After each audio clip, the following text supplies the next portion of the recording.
tiempo de nuestra entrevista y vamos a conversar con el licenciado Roberto Quiroz. Él es abogado, él es el primer suplente del Defensor del Pueblo. Bienvenido, buenas tardes, gracias por acompañarnos en el rumbo de la tarde. Gracias, Quiroz. Estamos ya en el aire, Roberto Quiroz, que por demás está decir, en el caso nuestro, somos uno de sus grandes admiradores. Roberto Quiroz fue defensor público, ahora es el segundo al mando en la Defensoría del Pueblo. Es una persona brillante en términos de lo que tiene que ver con la litigación penal estratégica y es uno de los mejores formados abogados de estos tiempos.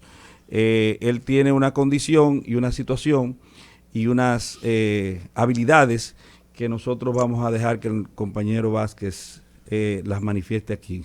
Así mismo es, primero dar la bienvenida a Roberto Quiroz, decirle que me siento complacido de que él haya aceptado esta invitación. Y Roberto Quiroz, señores, viene de Constanza.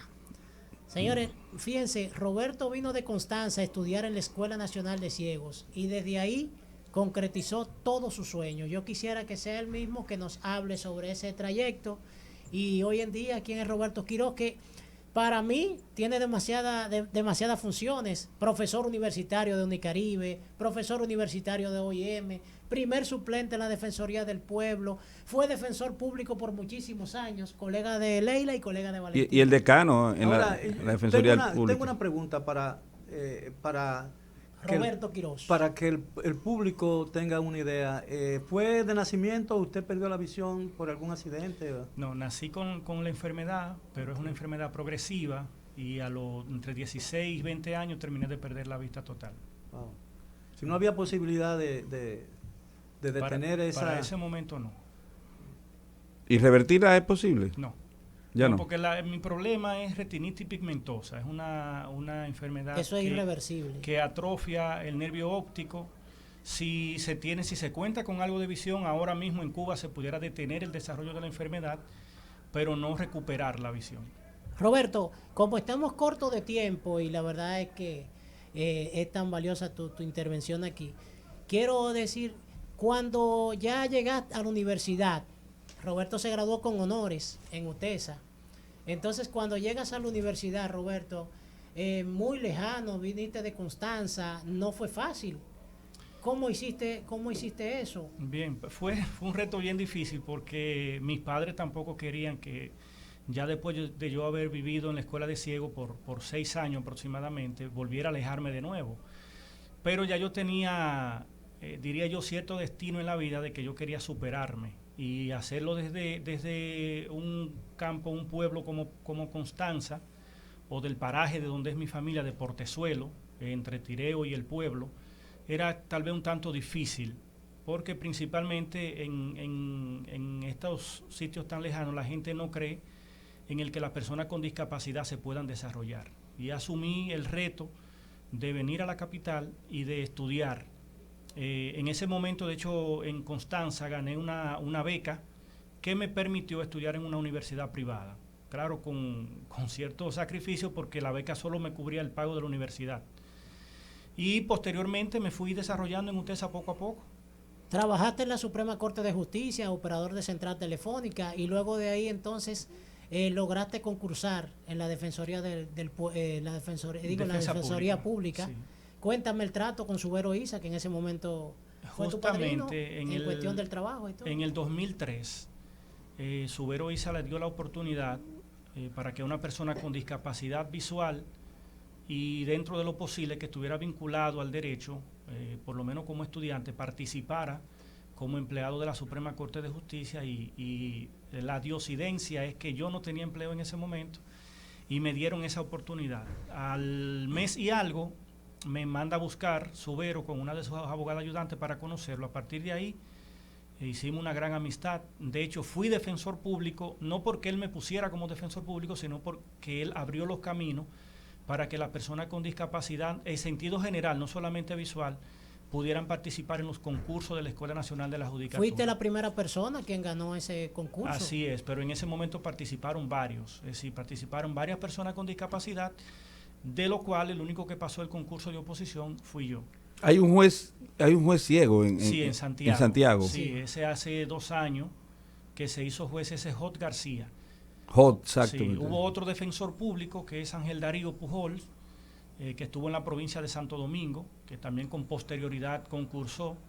¿Ese no estaba en Monteplata? Estuvo en Monteplata y posteriormente en la provincia de Santo Domingo, y actualmente ya lo pensionaron. Don Miguel, hay una diferencia entre un defensor público y el defensor del pueblo, ¿no? Sí, correcto. Usted fue primero defensor público y ahora pertenece a la Defensoría del Pueblo. Así es. Yo fui defensor público durante 15 años. De hecho, con Valentín tuve algunos procesos en común.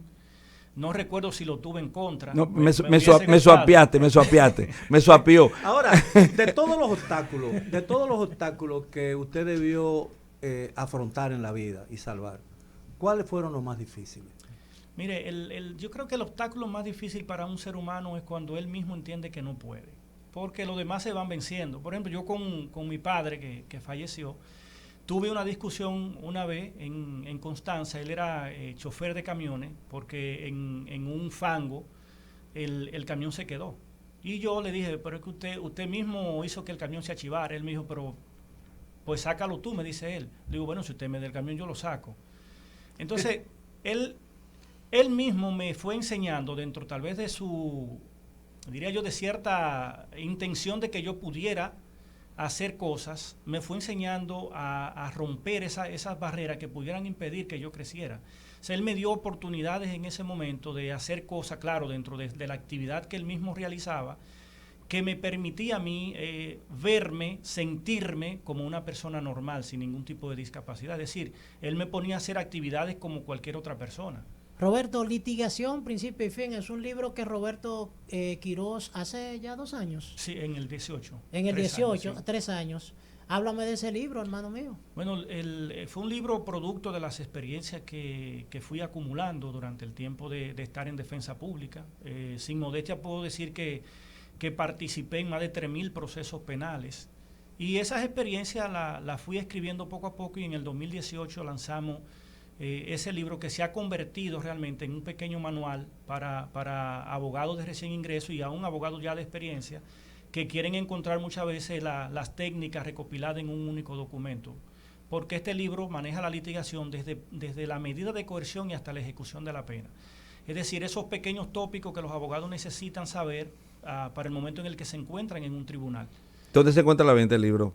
Vale decir que si como carta de presentación del libro sirve decir que en mi experiencia personal, testimonialmente hablando, Roberto Quirós debe ser uno de los mejores abogados, señores, de lo que más conoce la técnica de litigación y de lo que más conoce las etapas del proceso, ¿no? Y lo está diciendo un abogado que ha abrazado el derecho, y sobre todo el derecho procesal penal, que es el ámbito del que aborda este libro, y le reconocemos los grandes galones que tiene Roberto Quirós. Es un excelente, oiga, lo voy a decir para que se entienda, es un excelente litigante. Incluso libro de consulta del resto de los defensores públicos y de la mayoría de los abogados, que obviamente no tienen que pagar una asesoría, es Roberto Quirós, a quien tenemos aquí, que es un orgullo de la República Dominicana, es un orgullo de la Defensoría Pública y un orgullo también para la Defensoría del Pueblo. Mientras usted se estaba preparando para ser abogado, probablemente estaba en inferioridad con relación, por ejemplo, a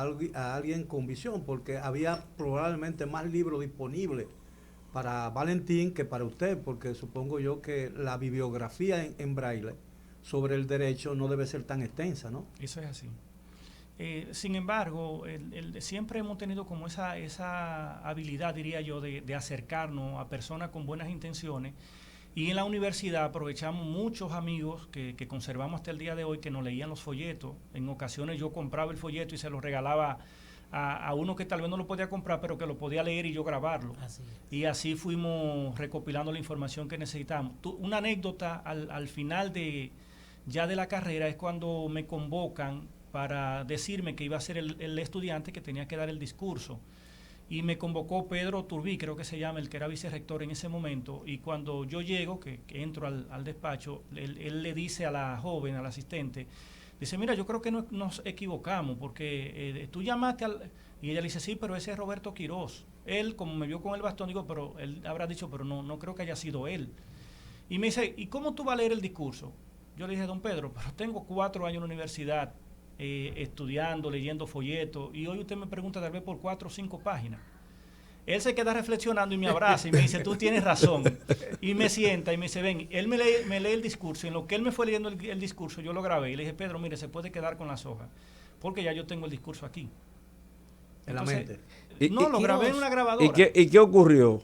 No, el hombre quedó sorprendido. Quiroz, yo quisiera sí, también señor, que tú me hables sobre impartir docencia en universidades. Roberto Quiroz está impartiendo docencia en Unicaribe y también revisa los monográficos en la Universidad OIM. Bien, antes de responderte eso, con lo del libro que Valentín me había preguntado ahorita, asumo La el venta, compromiso. sí. No, pero aparte porque ya está agotada ya la edición, pero de los que me quedan, asumo el compromiso. Le había preguntado a Miguel, el joven que anda conmigo, si quedaban en el vehículo, de hacerle llegar a ustedes unos ejemplares para que lo tengan.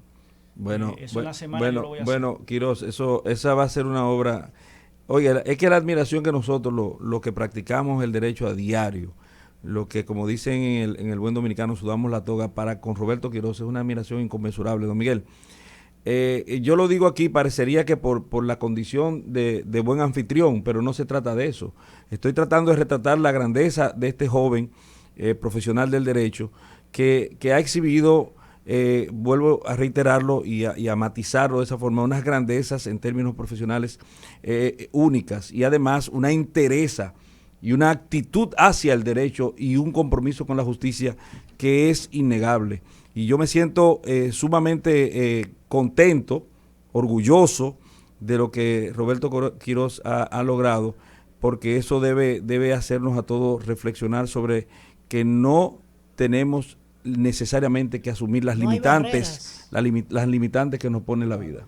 Háblame de eso, Roberto, Bien. antes de que nos podamos Sí, despedir. en la experiencia de la docencia, Sí. una de las grandes inquietudes que había en el momento, porque no se trata de si una persona no vidente pueda pararse y dar una cátedra o puede interactuar con los estudiantes, eso se puede lograr perfectamente, porque inmediatamente uno entra, por ejemplo, en este espacio, uno conoce el entorno y ya puede hasta moverse, ir caminando, interactuando. Era el tema de los exámenes.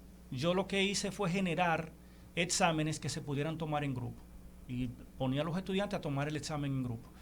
Y de hecho en muchas ocasiones le decía, le doy la oportunidad hasta de que llamen por teléfono a un colega si conocen y voy a salir para que puedan llenar el examen. La experiencia era que al final, aún con todas esas supuestas facilidades, habían estudiantes que no completaban perfectamente el examen. Quiere decir que el problema no era si se pudieran fijar o no.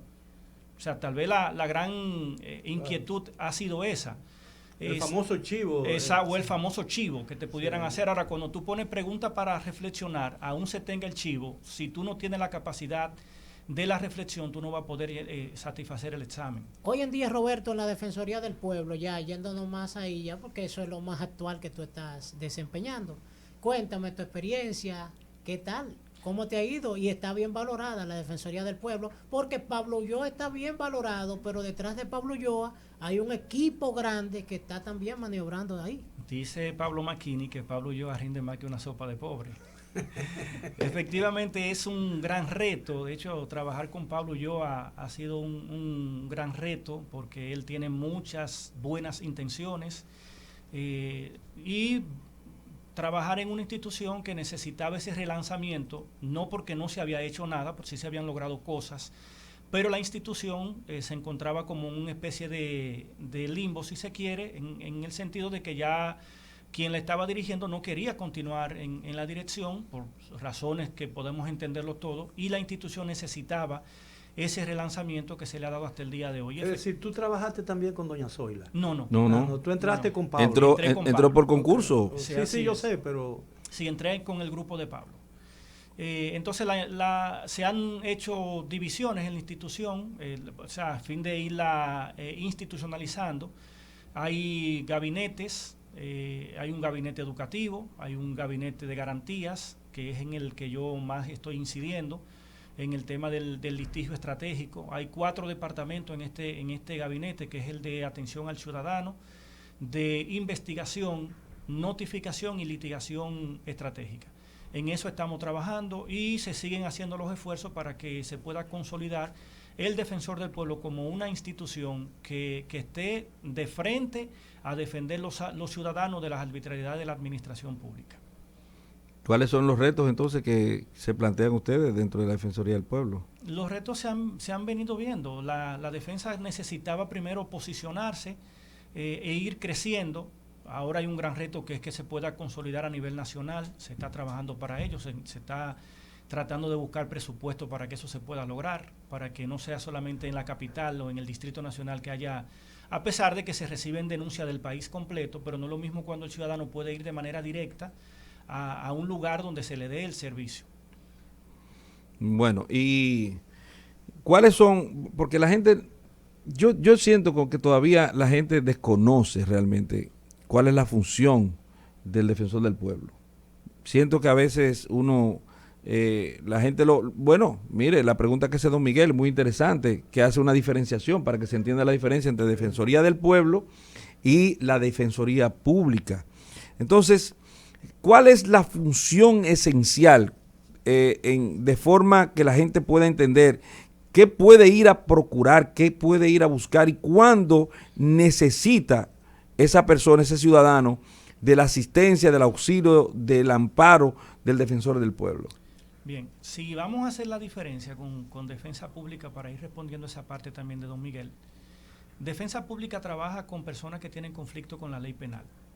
A todas esas personas que han infringido la ley penal, Defensa Pública le va a asistir en los tribunales. Ahora, el defensor del pueblo va a defender al ciudadano frente a la administración pública en sentido general.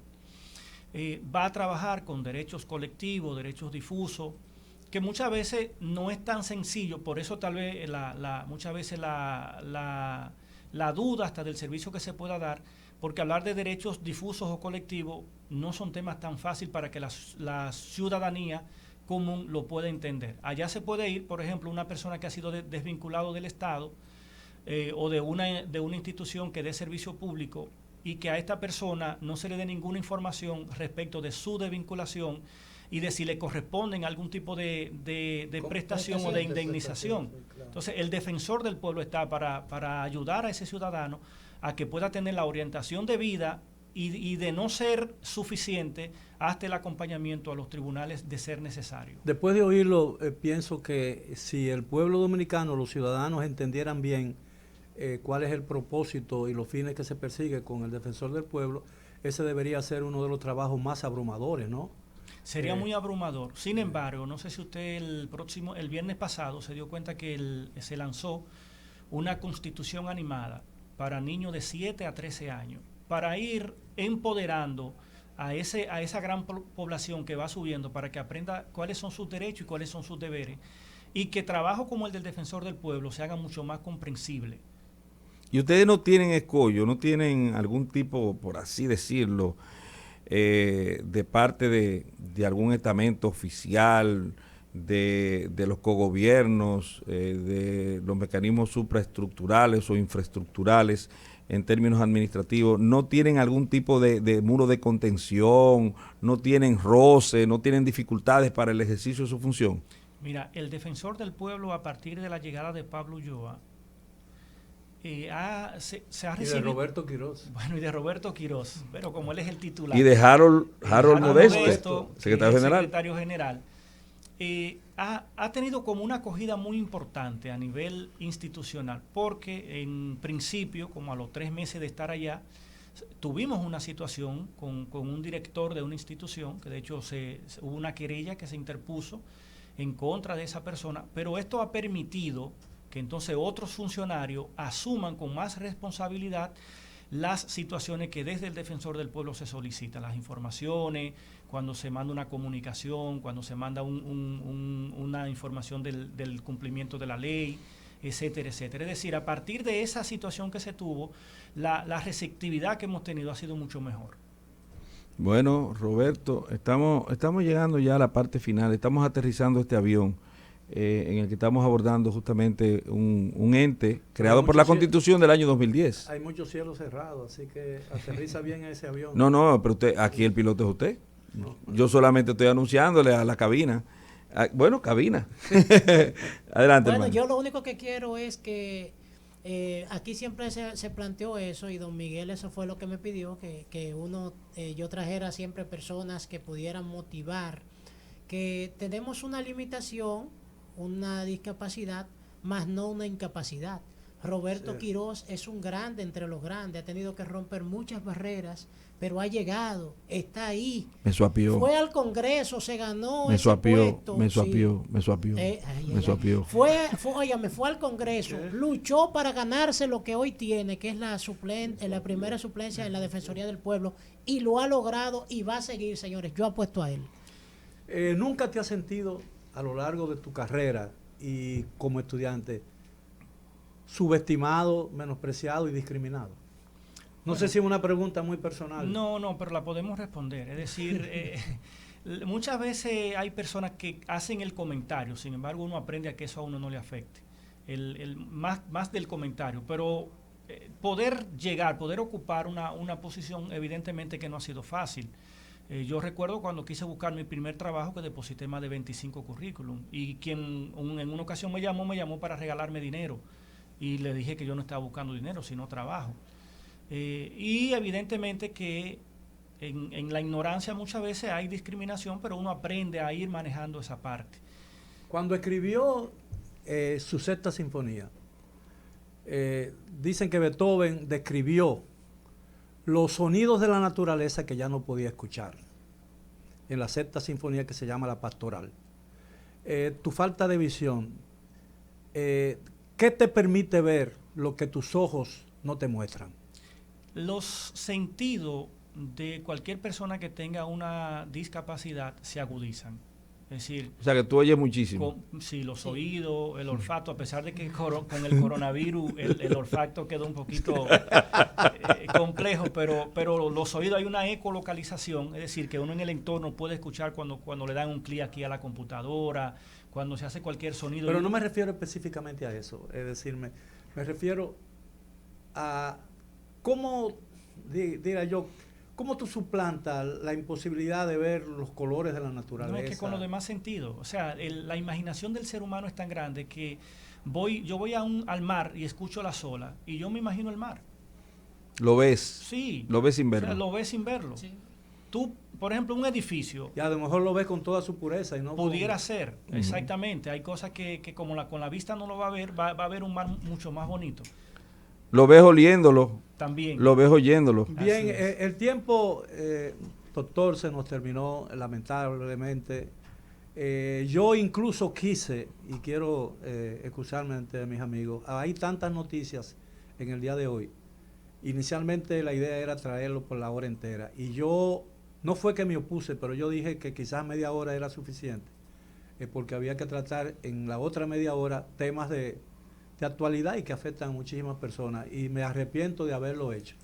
Y espero tenerlo muy pronto nuevamente aquí nosotros en Rumba. Así que mis excusas, y ha sido un verdadero placer tenerlo aquí esta tarde. Bueno, para mí el placer, y si me permiten hacer un mínimo anuncio de que en los próximos días esto es suyo. Vamos a lanzar otro libro que tiene que ver con los derechos de la víctima, que es una de las partes más olvidadas en el proceso. Sí, de hecho es tan olvidada que le dedican 3 artículos, eso es, prácticamente. Pero traemos un libro donde vamos a ver todos estos derechos y las prerrogativas que tiene la víctima. Pero cuando vayas a lanzar el libro, ven para acá para que sea el primer programa que tenga esa primicia. Claro que sí. Primicia, ya está el nombre, vamos a contribuir con el nombre.